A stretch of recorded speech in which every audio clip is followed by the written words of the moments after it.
Good morning, everyone. Thank you for joining us this morning. Earlier today, I announced that we would be taking actions to help ensure that our schools in Tennessee are a safe place for our students and for our teachers. And the events of the last few weeks, particularly the events in Texas, have shocked our country, have caused anxiety and fear and grief and anger, and have created an awareness that there are things that we should do. And while there's tremendous disagreement across this country about what those steps are, we all feel the need to take steps. We agree in one thing, that our schools should be a safe place, that we want our kids and the teachers and the staff to know that they can go to school and come back safely. And I think the state has an obligation to practical preparedness measures to secure our schools, to recognize crisis, to provide an easy way for reports of threats or concerns. Since 2019, we have taken a prioritized, practical approach to school safety. We've doubled our investments in school safety funding since 2019 to make sure that we have buildings that have locks that work and single points of entry. Our School Resource Officer Grant Fund has put over 200 additional armed school resource officers in schools that were not there before. We've placed a premium on mental health, particularly for our children, with the investment of hundreds of millions of dollars in the Mental Health Trust Fund for kids. We have a firm foundation in our state for school safety, but we must make certain that the things that we have put in place are being carried out on the ground, and that's what this executive order is about. I'm also signing the order today to ensure that we provide the partnership and the resources to districts to make certain that they can fulfill the structure that's been put in place to make sure that school security is prioritized in the same way that fire security and other types of security are prioritized in our schools. This order requires more frequent, unannounced security assessments at every school in Tennessee to ensure that back doors are locked and that protocols are being followed. We can't take for granted the fundamental practices that make a space secure. It requires that new safety school plans and resource guides for parents and teachers be issued with firm deadlines ahead of this upcoming school year. We have to work together to do the small things right and to treat our public schools with the same vigilance that we would our homes. And school safety is a shared responsibility with law enforcement. Just this morning, I met with a number of law enforcement officials from surrounding states all across the Southeast. We talked about, and I communicated with them about, our need to work together to share best practices for school safety. This is a shared responsibility with law enforcement. Our new executive order requires new active shooter training standards for law enforcement. Our Tennessee law enforcement face impossible situations, and we want to ensure that they have confidence in their training should the unthinkable happen in our state, because bravery and preparedness go hand in hand with law enforcement. The fundamentals do matter. Our state troopers will familiarize themselves with each school in their district to get to know what time the school's open and what time the school's let out, to get to know their teachers and the administrators. A sense of community is fundamental to a safer community, and we will move in that direction. And finally, I want to speak directly to parents. And I've heard from many parents with a great deal of concern. You love your kids more than anyone. You are the best advocate for your children in this situation. We need you to partner with us. Please take time to download the Safe TN app. This is a space to confidentially report concerns of violence or threats in your school or in your community. The Department of Safety monitors these reports and makes sure they go to the right place for an intervention or to law enforcement, whichever one is appropriate. If something doesn't seem quite right, reporting may be just the difference between a needed intervention or a heartbreaking situation in our state. Together, we can keep schools safe. It will require the efforts of all of us together. We can be vigilant and manage to protect the innocence of our kids. I want to thank everyone that's going to be and needed to be involved in this mission, from parents to cops to teachers to law enforcement. If we work together and implement the things that we have put in place in our state and strengthen those things, and we will be strengthening them over the next months, then we can work together to ensure that our schools are in fact safe places that our kids can go to school and come home safely. I appreciate the partnership, appreciate everyone here to deliver the message of this EO, this very important message to the parents and the teachers and the districts and the law enforcement and Tennesseans all across this state, that this is a priority for our administration and we will continue to move forward on it. Thank you very much for being here today. Happy to take your questions. Governor, just to keep it in order, since we have a lot of folks, let me add, by the way, we have commissioners from Department of Education, Department of Safety, Department of Mental Health, TEMA. We have leaders from the state that will all be required and be a part of our collaboration in this effort, because it is going to be a collaboration. And so any questions that you would have of them as well. You're going to do that executive order? You're going to sign that first? Okay, let's do that. How about Earth?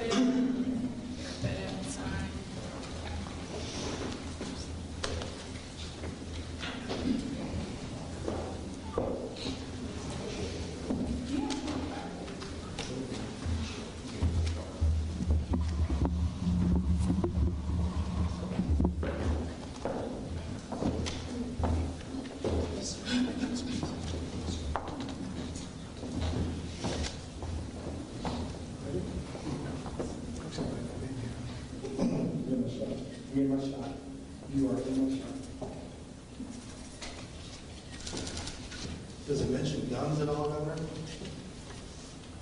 I'll take questions in a few minutes. Are you trying to photo op, Governor? Are you trying to photo op when children are dying? Thank you. Governor, are you tired of taking photo ops? Are you tired of the cycle?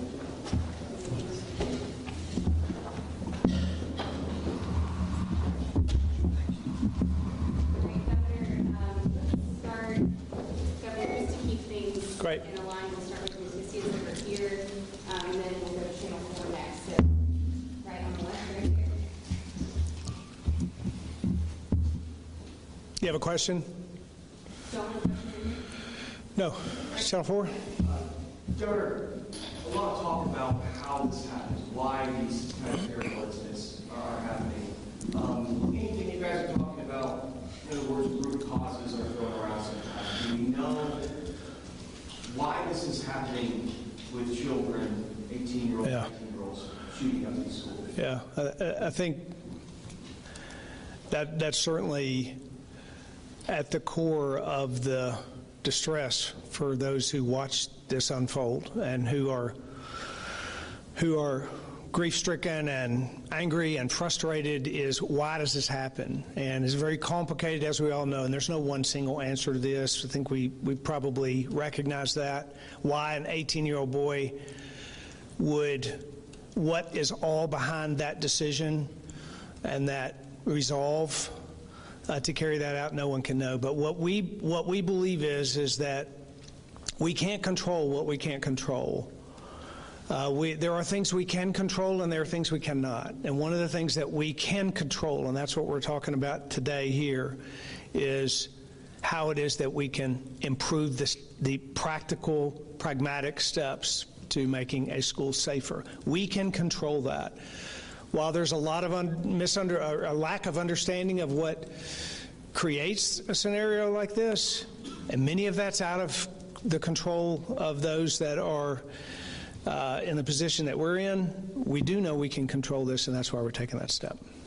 All right, Chelsea, Channel 2. Not related to schools, but your thoughts on the 2 mass shootings in Chattanooga over the last week, and if you have any contact with the police or anyone down there? Yeah.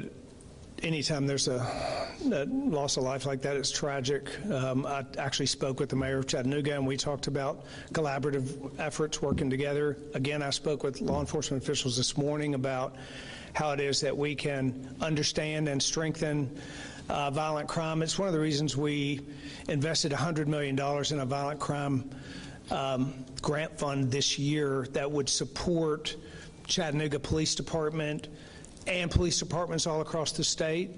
The uniqueness of that situation is unique. There are details about what's happened in Chattanooga that are a little bit different than what's happening in other parts of our state. But we're working together with local officials to find the best way forward. Mayor Kelly called for I know gun laws, don't Channel 2 actually, into another Mayor question Kelly right called for there. gun laws, don't they? Are you with them on that? Go ahead.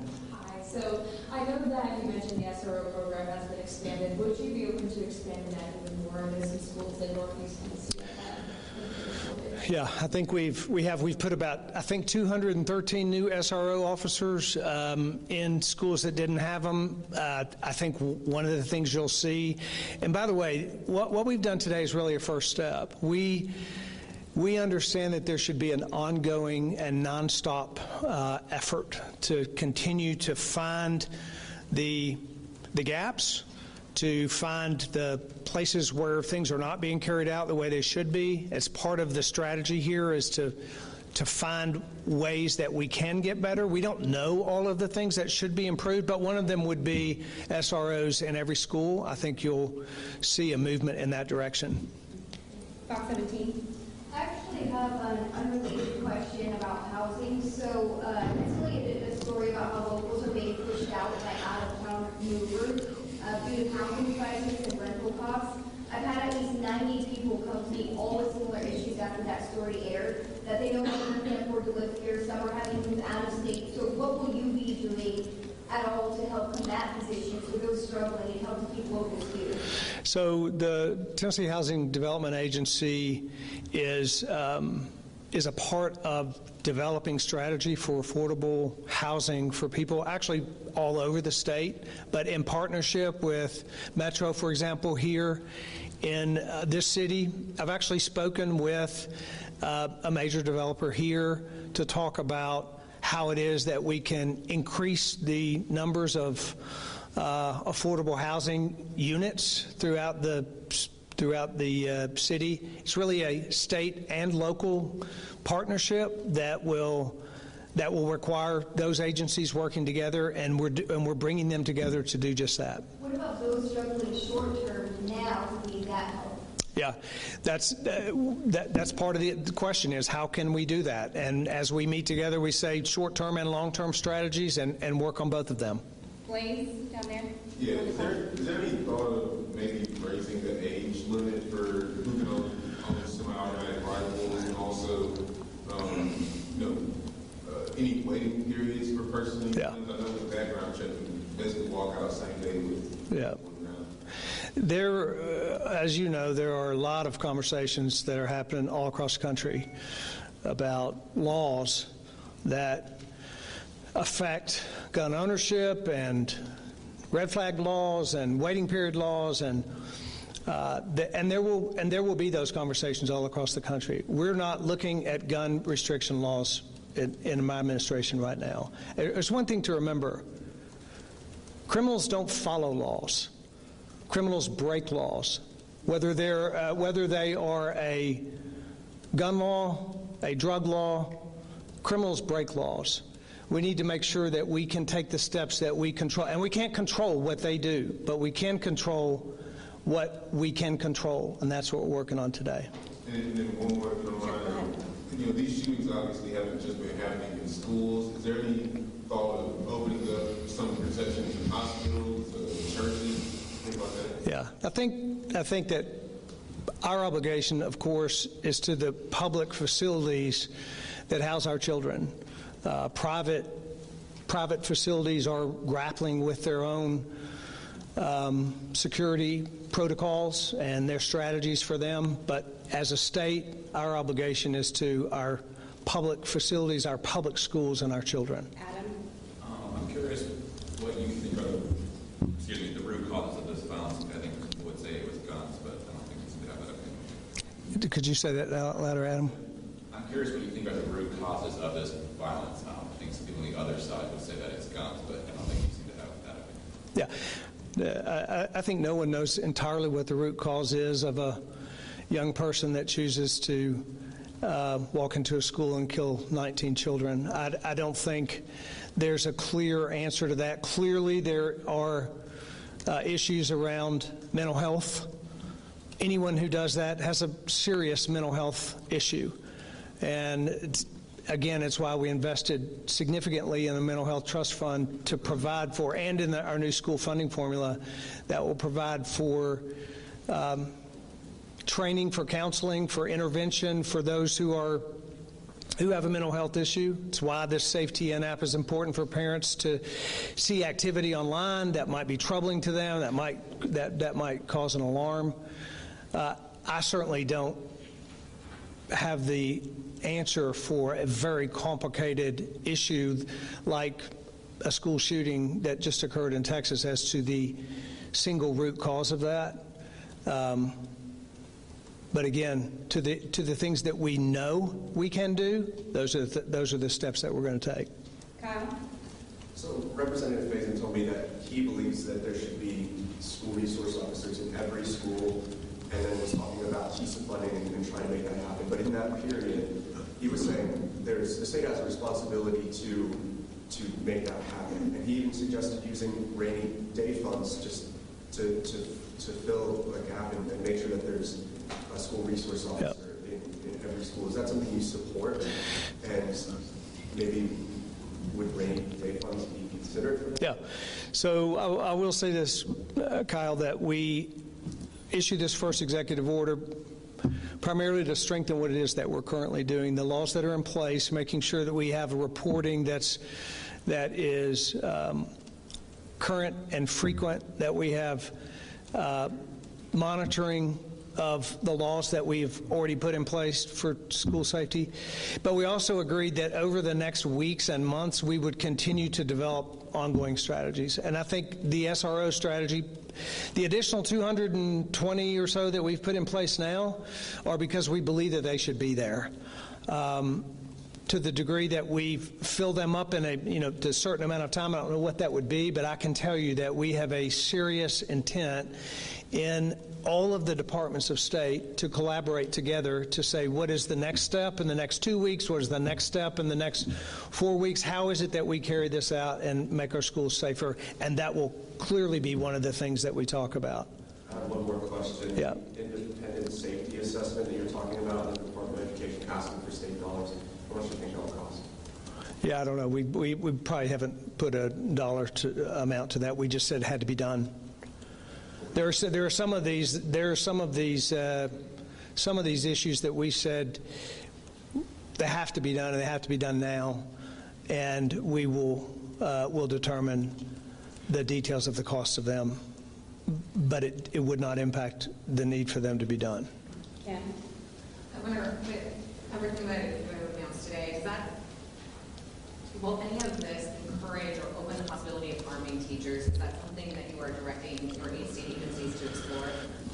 It's not included in this executive order, and we have not had discussions internal about moving in that direction.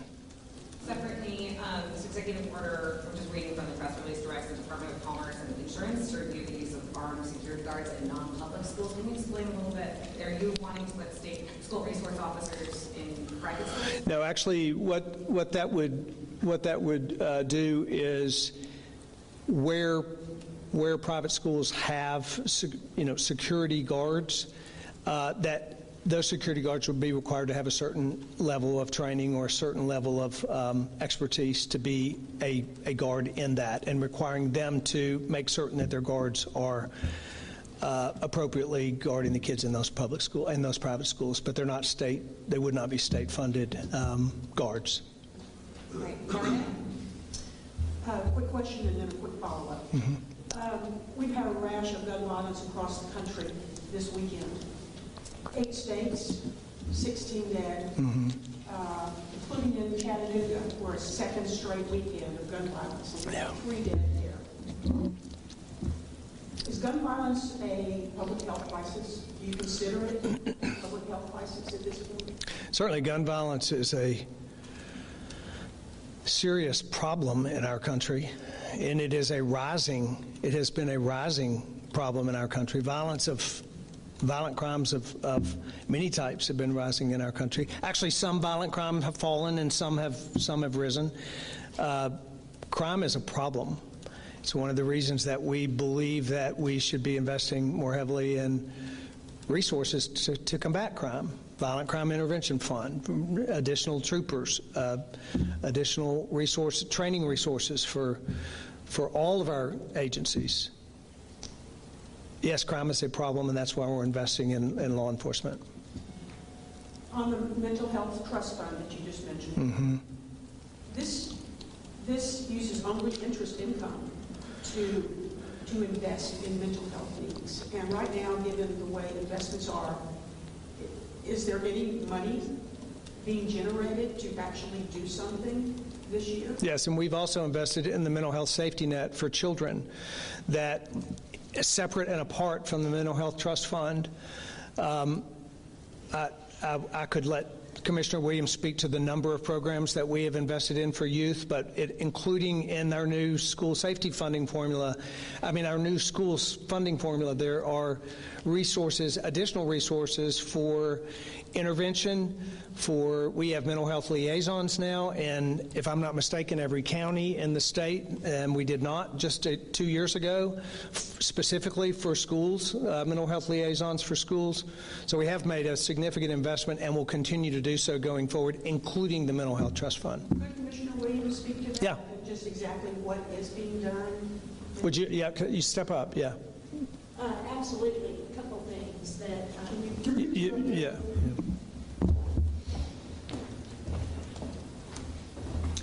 We have been really fortunate in this state to have a governor that said, I want to invest in kids and I want to invest in those that might have issues. Before he came in as governor, we did not have a school-based behavioral health liaison in every county. We had maybe 20. He and the legislature funded the ability for every county to have one school-based behavioral health liaison. That person helps link up to the other dollars that you added and that the legislature approved, which is the Mental Health Trust Fund. So if there's a kid in this state and their family that's uninsured, they can get services. They don't have to wait, and it's one of the simplest things you could ever do. It's a one-page, real-time, web-based application that actually gets done throughout that network of community mental health centers that we already have out in the community. The other thing that's been funded is the regional intervention programs. These are for youth and parents that are struggling with very severe issues of emotional, behavioral traumas, and that's funded and available across our state.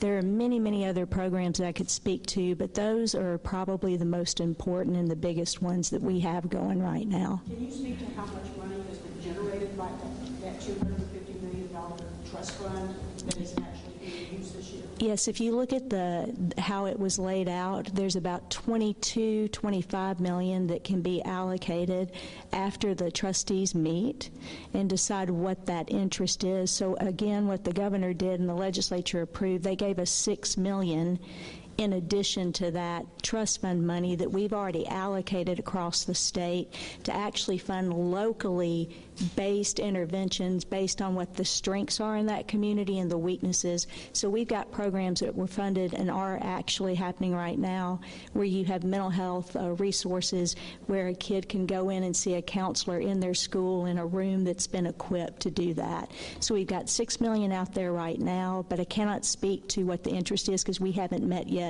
as the board to actually finalize that. Thank you so much. Sam? Yeah, one of the reps I was talking to last week mentioned the idea of a handgun registry similar to the one they have in North Carolina. Any consideration could be given to that? Again, Sam, I think there'll be a lot of conversations over the months across this country about what should be done. We are not talking in our administration about gun laws, gun registries. We're working on school safety and what's been laid out in this plan today. So there are no conversations or discussions about that. One other thing, can you tell us where things lie with the higher education civics program and the high school civics program that you outlined?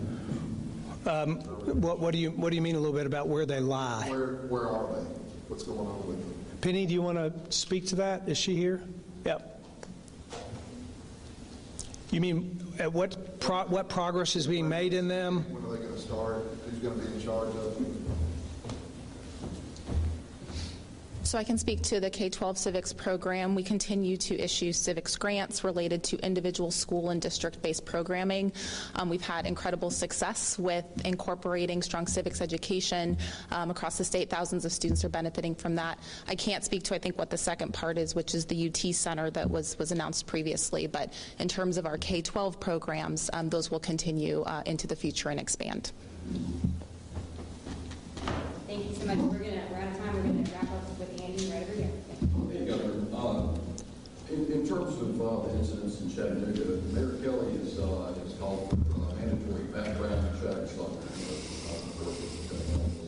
gun and prohibiting high-capacity magazines. And while he was, speaking to the federal level, Tennessee could take those steps. Why not take those kinds of steps? Do you think that those kinds of steps would help? This is the first step that we're taking. There are a lot of different opinions about whether or not certain actions actually have an effect on what's occurred here. I spoke with Mayor Kelly and offered the ability for us to work together on ways that we can to eliminate violence in Chattanooga and gun violence in Chattanooga. And we will be working together. We already have begun that process.